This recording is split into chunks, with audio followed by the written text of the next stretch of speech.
In Chapter 17, at the apex of Victor's monster's story, we finally conclude with the demand for a partner, the demand for an equal, and in exchange for that monster to quit all of human society in pursuit of a peaceful and agrestal life among the wilds of the world. But in that, despite the claim that all of his vices and follies were a result of his exclusion therefrom, and its consistency with the story he had told, Victor hesitates, and for the very valid reason that if he should fulfill these promises and his creation is being dishonest, or changes his mind later, he might find himself not only being the progenitor of one who has already expressed the ability to murder and destroy, but finally, after the solemn oath of his creation, he agrees and his beneficiary vanishes, to leave him returning home with a new quest and much less of himself. The demand... I have moved the mic since I've readjusted it. In Chapter 18, Victor struggles to regain himself, now finally back, reseated amidst his family. And thereupon, his father calls to him in the recognition of the mortality of himself and of the desire to see the union between Victor and Elizabeth. While the father's time is short, theirs might yet be longer. Yet, Victor himself is still not recovered and in the grips of his commitment to his creation. He must yet find a way to produce his promised mate. But to do this, he must contact a natural philosopher in London. Presented with the option of lengthy correspondence or simply going there himself, he takes the latter in hopes that he may shield his family from any consequences of his failure or delay. And when he sets out, he does not do so alone. As a matter of surprise, at the very first leg of the journey, he finds that Elizabeth arranged Clerval to join him, and in so doing, while Victor is struggling against the melancholia that absorbs him, they witness the many sights and sounds of the wondrous environs around him, when finally they arrive. Stand in the way of the door that I myself am trying to open.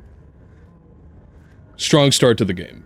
Literarily, Chapter 18 gives us a fine example of how to pick up from an intensely emotional and very thorough, verbose series of chapters and narration beforehand. That instead of slicing things into neat acts, or chapters that have a significant disjointed continuity, especially with little flourishes throughout to remind us that this is indeed an account recorded from and edited by the narrator, that this is just that, where there is nothing wrong with having a discrete bundle of information for any given presentation, be it dynamic in an interactive medium or something static like this, that it can also flow.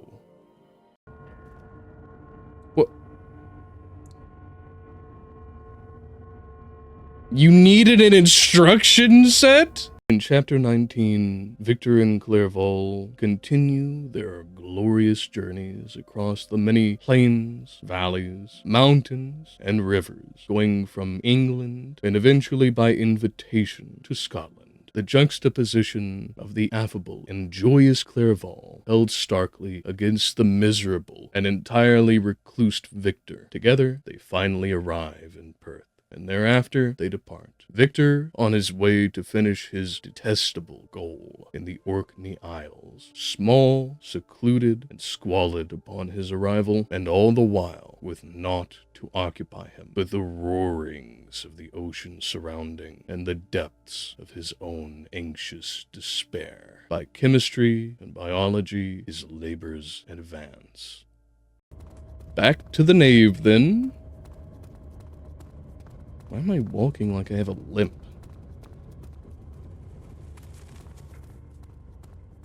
Is Daniel Pimp running this whole time? Well, I suppose of all the places to begin, this would be it.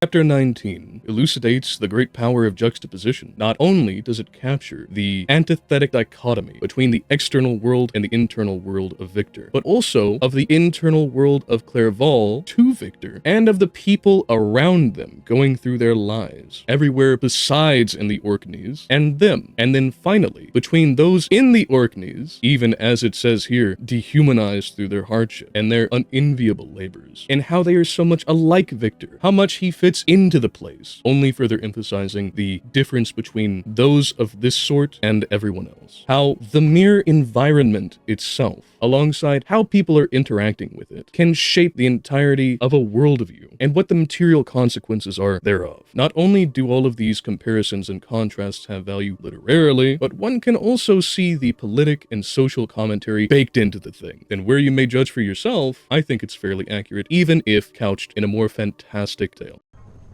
Ah, more gears. Did they just embed the gears in the board? There's not a hint of a nail? A faster? I guarantee they ain't got no command hooks behind there. They just straight up glued them on. Incredible. After the praise that I delivered to all of this, it must be. There's no other possible explanation that this was an inside joke for the devs.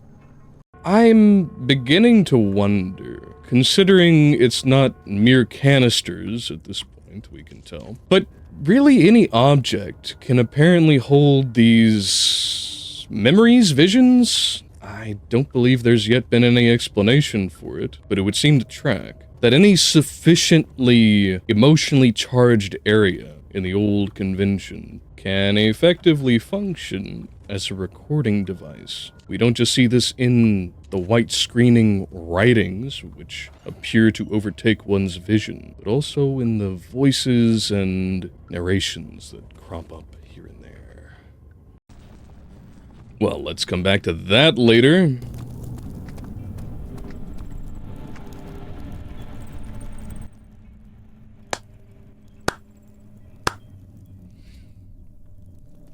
Congratulations to me. Applying pain, make sure to avoid massive damage, as it will prove more efficient if the process can be sustained.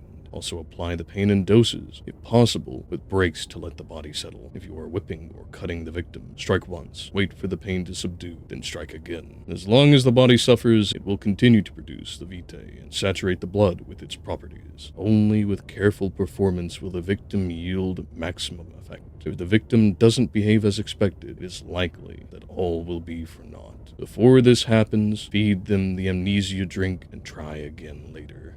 So not only do we have an explanation for why torture is everywhere and the apparent primary focus of this whole castle and organization, but why the Order of the Black Eagle perhaps exists, and also how we managed to dose ourselves as Daniel, the character here, in the first place. Is this guilt I'm witnessing, Daniel? If so, blame yourself.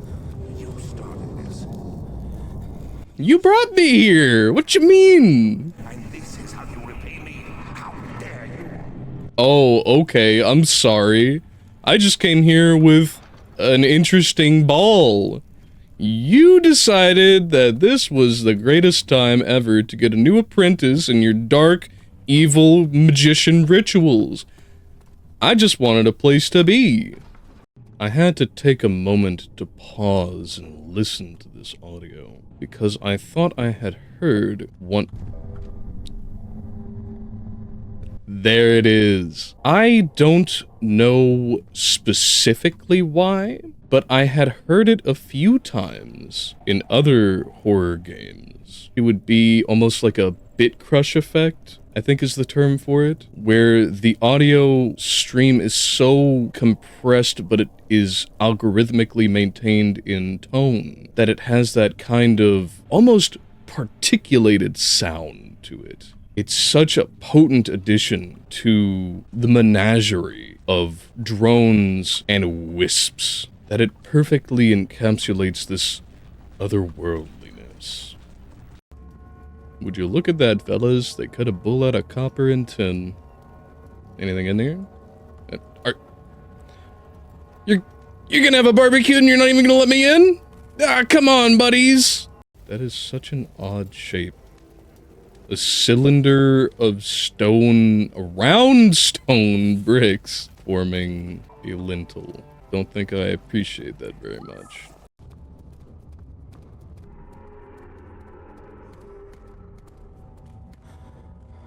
Bonerific! whenever we were going...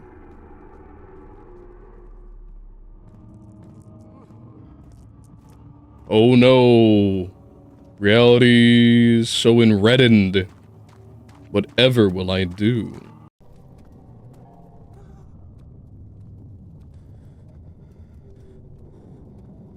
My vision! It's gone horizontal! Oh shit! Oh fuck! Ah fuck! God damn! Ah yeah, I'll go to sleep real easy after that. They faked me out and then actually did the thing. Shit! Was this intentional? Never had this shit happen before. Oh, I guess the answer is yes. Did he just fucking mock me? Maybe if we just jiggle the handle a few good times. Oh, that's awesome. Little laughing hinge we have here. I still haven't the foggiest idea of what exactly a bucket of water would be useful for here.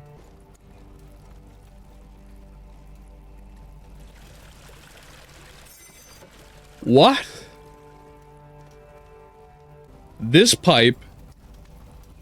The busted one here? Hang on. Did I bean boozle myself? Okay. Puzzle games. Okay. Come on. Move it. Groove it. Scoot it. Boot it. Ooh boy. Left, right. That's got a... not a good look, not a good look, not a good look.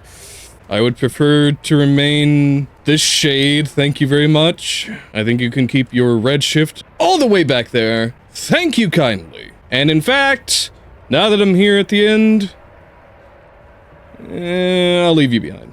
Your redolence is not appreciated. Now what It was my greatest triumph, and I never looked back. as I try to look back.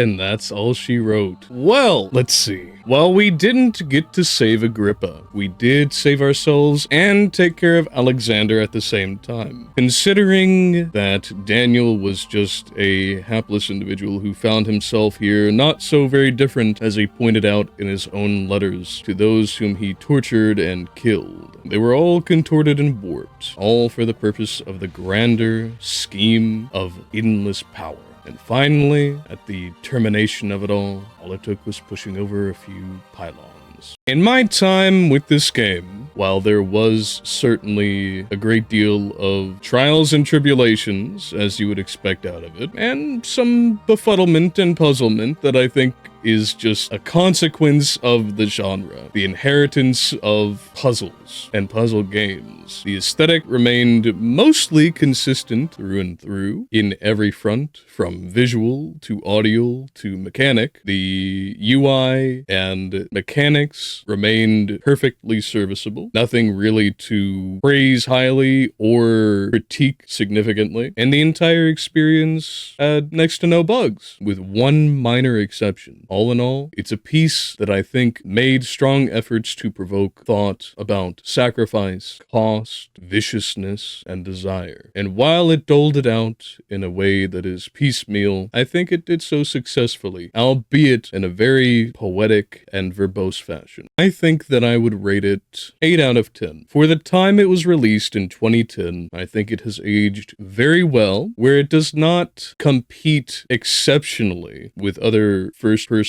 or even third-person horror games that have come out since. It very much was a flagstone in setting the path therefore. If I were to suggest anything that really needed some further polishing, there's just a few pieces of geometry and maybe a little bit of signposting to make things more apparent on some of the puzzles, so that it doesn't feel like there is a bit more abstruseness or occlusion than necessary. And that's a hard balance to strike, I understand, so I wouldn't really hold it against the game as much as I would suggest that tilting that scale, fine as it is, just slightly more in the direction of being player-friendly would befit it perfectly, and I think that's my final thoughts on it.